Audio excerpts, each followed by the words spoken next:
মন্ত্রী চন্দ্রিমা ভট্টাচার্য,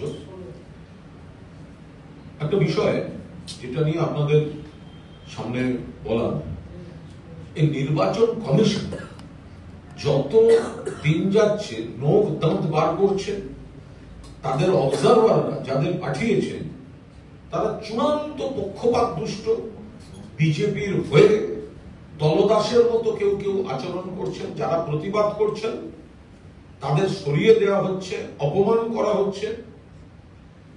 রাস্তায় সেনা, আধা সেনা, সাঁজোয়া গাড়ি নামিয়ে দিয়েছে, ট্যাঙ্কটা নামানো বাকি আছে, আর কলকাতার আকাশে যুদ্ধ বিমান ওড়ানোটা বাকি আছে।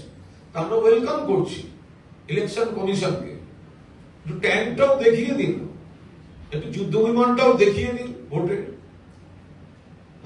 আপনাদের হারানোর পর আমাদের আনন্দটা আর একটু বেশি হবে, বাংলার আনন্দটা আর একটু বেশি হবে। এটা ভোটের নামে করছে কি এরা? এরপরে মানুষের প্রথমে ভোটের অধিকার কেটে বাদ দিয়েছে, তারপরে একটা মহল তৈরি করছে, আতঙ্কের মহল তৈরি করছে। আর তার মধ্যে আবার যাদের পাঠাচ্ছে তাদের বলে দিচ্ছে বিজেপি কর্মীদের সঙ্গে, বিজেপি প্রার্থীদের সঙ্গে, বিজেপির এজেন্টদের সঙ্গে গোপনে মিটিং করুন। গোপনে কি কি করতে হবে বিজেপিকে? আরে এত কিছু করেও তো 30 থেকে 40টায় তোলার চেষ্টা।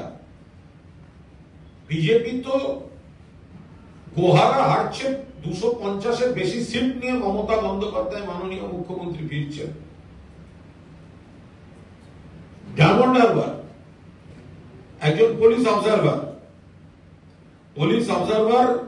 ডায়মন্ড হারবার বিধানসভা কেন্দ্র 143 police observer পারমা Smith Purushottam Das. কি চান লোকটা?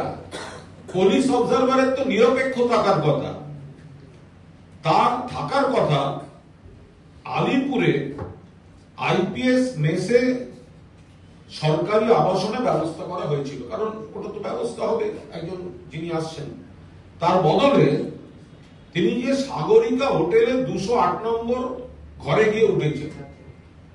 Police observer diamond Harbour Sagarika hotel 208 নম্বর ঘর।